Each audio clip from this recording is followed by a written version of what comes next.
Good afternoon. Ito na, mag-spray na tayo ng insecticide dito sa ating marami ng uod sa ating tanim na patani.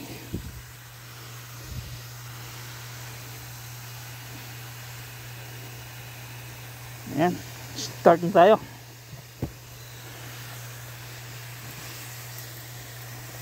Patras tayo guys kasi mahangin.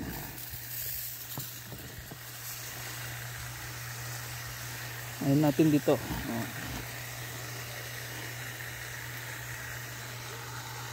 Yan lahat ng sanga.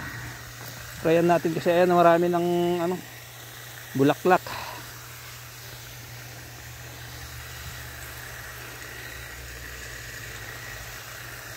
Yan.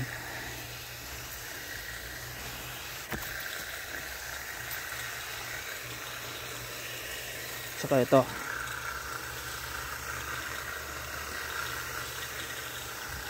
Yan. Yun lang ang lagyan natin yan sa gulay. Yan. Kasi nakamas na ako kaya medyo na yung boses natin.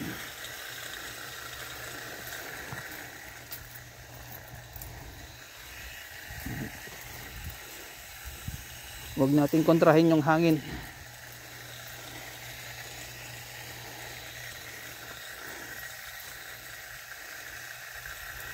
Yan.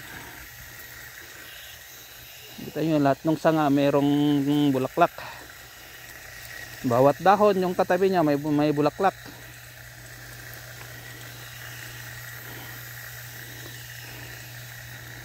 Yan.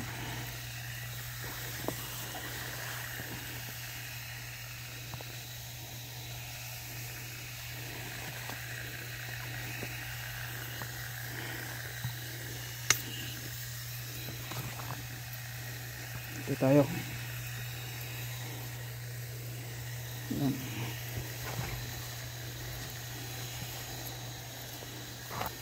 Ito sanga, sprayan natin para mamulaklak.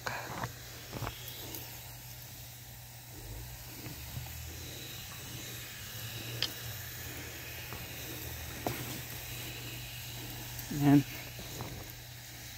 Nain natin dito.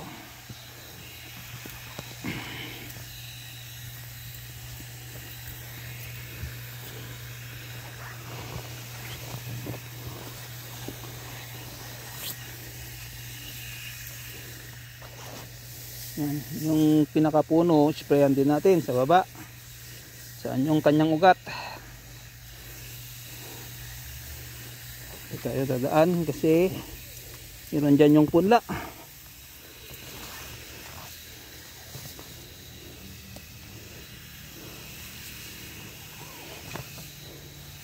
Ito.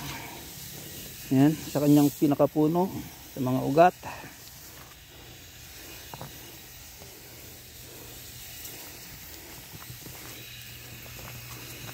So ito guys, sa February na natin aanihan. So, after 10 days.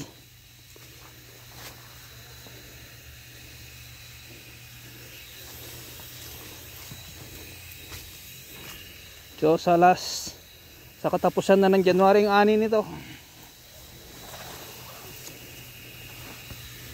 Ito na lang yung aanihin natin. Wala na yung green beans, hindi na natin aanihin yun. Kasi murang-mura na, 20 na talaga. Saka konti lang yung napipitas namin dun. Mga 20 kilos na lang, 10, 15, ganun. Saka wala nang umorder. Kasi reject na daw yung bunga. So wala tayong magagawa. Kung ayaw na nila, di wag. Palitan na natin ng iba. Kaya lang yung garden, hindi na natin tataniman. Kasi mahal na ang renta. Kaya dito na lang, pagtyagaan na lang natin ito 1, 2, 3 na garden.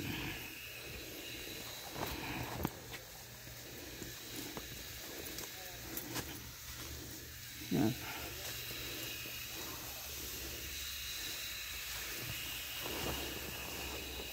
Kaya ganito yung pag-spray natin kasi yung hangin, iniwasan natin yung hangin na papunta sa atin. At siyempre dito sa pinakapuno Mababa lahat dun sa kanyang may ugat.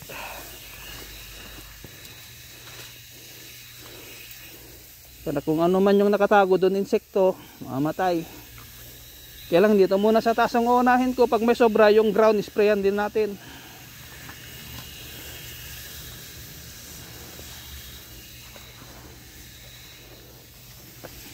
Kailangan sprayan ko na yung kanyang pinakapuno. Baka sa kulangin man, at least na sprayan ko na. Yan.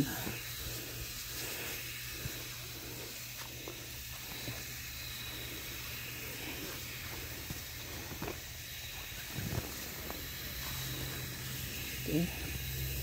Dito tayo. Yan.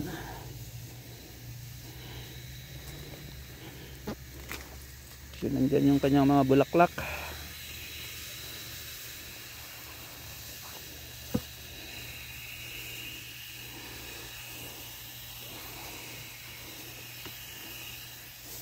Ito.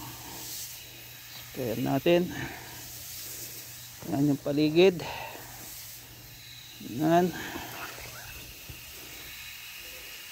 Okay. Patras tayo para hindi tayo matuluan. Okay.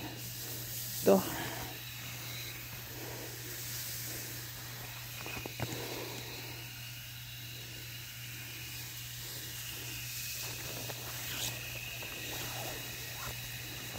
Yan.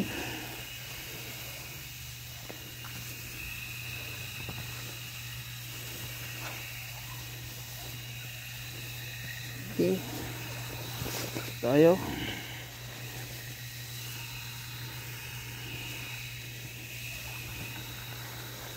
Yan, dito naman tayo.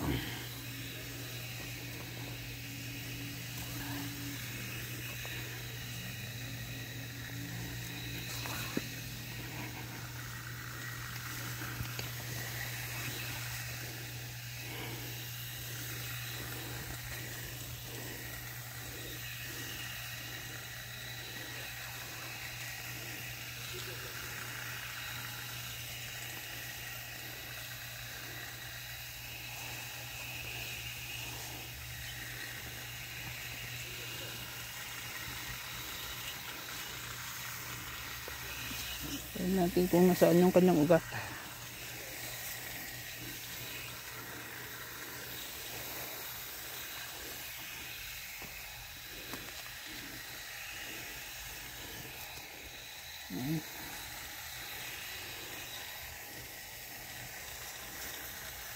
Okay. Dito.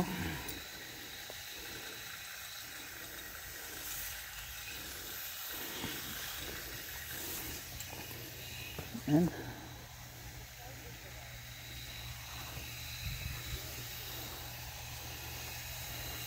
Kailangan basahin natin ng gusto.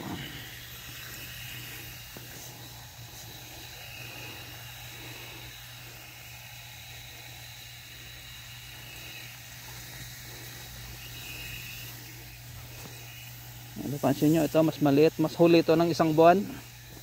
Noon akong tinanim doon ng isang buwan. Hindi namin pinagsabay para pagpaubos na isang meron na namang paumpisa.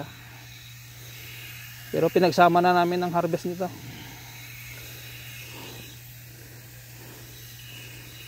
Ito na tayo. Yan. Patras tayo rito.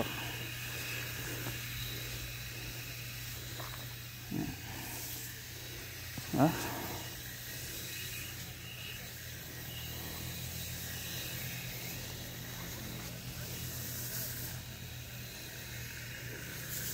Ang mali at ang pasok natin.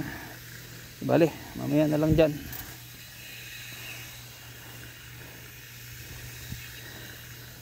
Mamaya dyan, pasukin natin.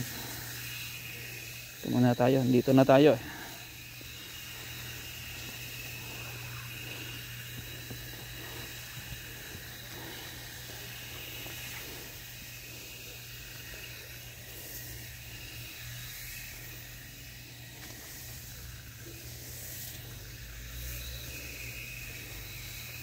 Yan.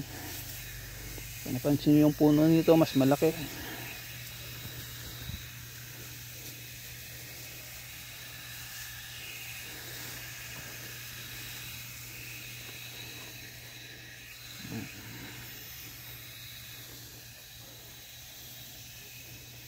Diba? Ayan, dito tayo. Punta tayo rito. Dito.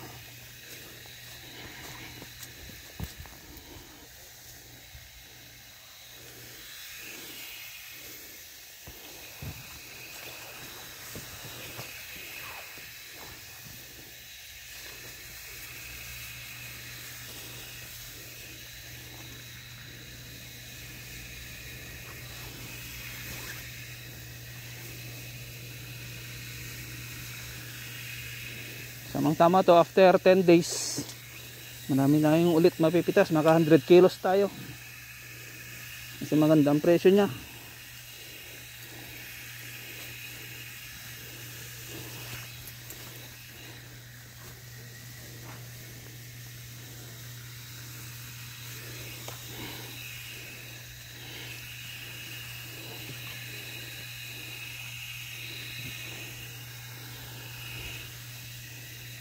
So it means dito na tayo guys. Kanina yan, spray natin kalahati. So dito na tayo.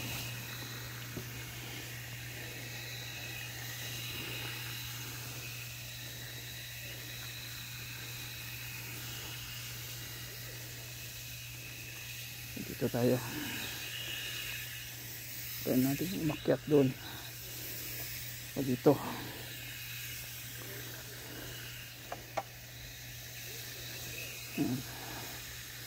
Ito namatay siya pero ayan, green pa rin. So recover sana yan.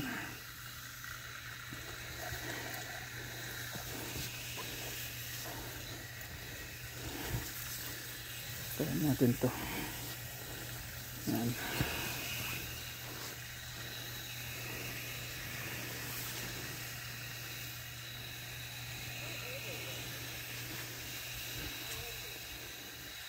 Nag-a-announce na yung kampo.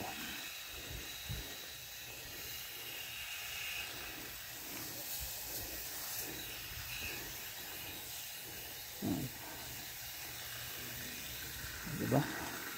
Kanina hanggang dyan yung sprayan natin eh.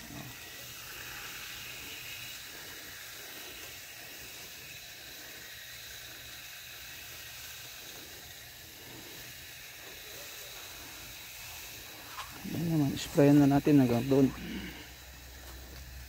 Ayan, nakita nyo, dami niyang bulaklak.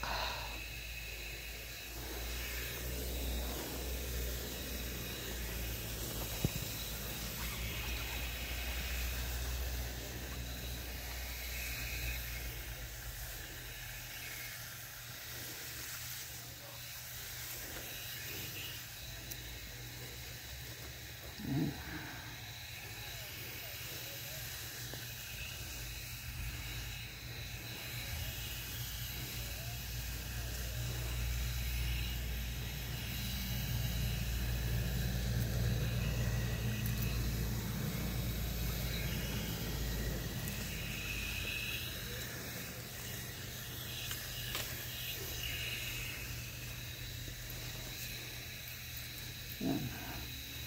Diba? Ito muna tayo.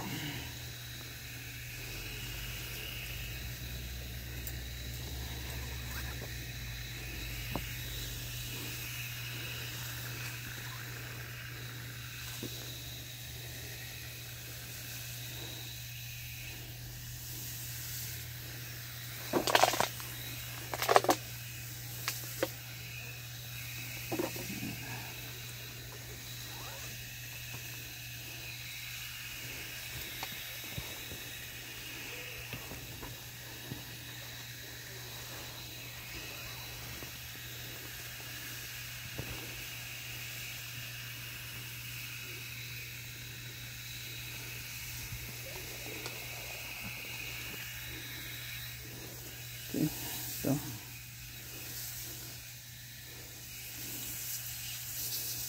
Baka may mga nagtatago dyan. Sprayan natin. Kung may sobra tayo mamaya, yung ground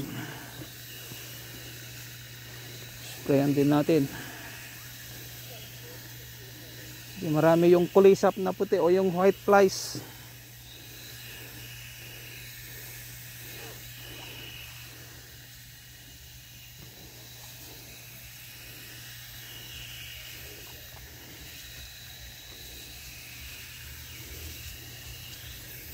Ito tayo.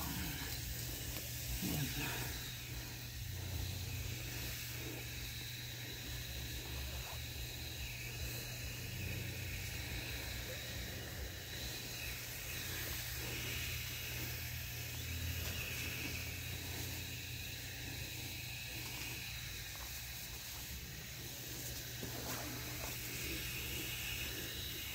Kaya ito, na-sprayan na natin ng 50% na insecticide, 50% na pamulaklak.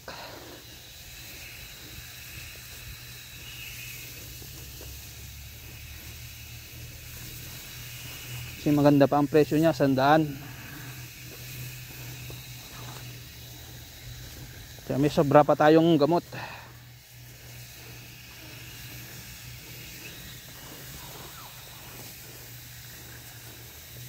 Yung next na i-spray na natin na gamot, manggagaling na sa dati naming pinagkukunan. Iubos lang namin tong gamot na nabili.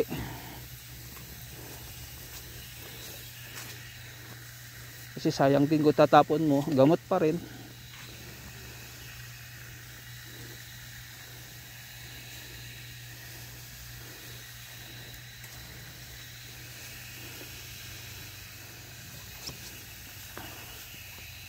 Ito nga pala yung sobra natin, pwede ba pala dun sa may prutas. Tingnan natin. Yan, tapos na tayo sa patani. Spray muna natin dun sa prutas ni Mrs. So hanggang dyan lang ipapakita ko na sa inyo ha. Tapos na yung patani natin. Salamat.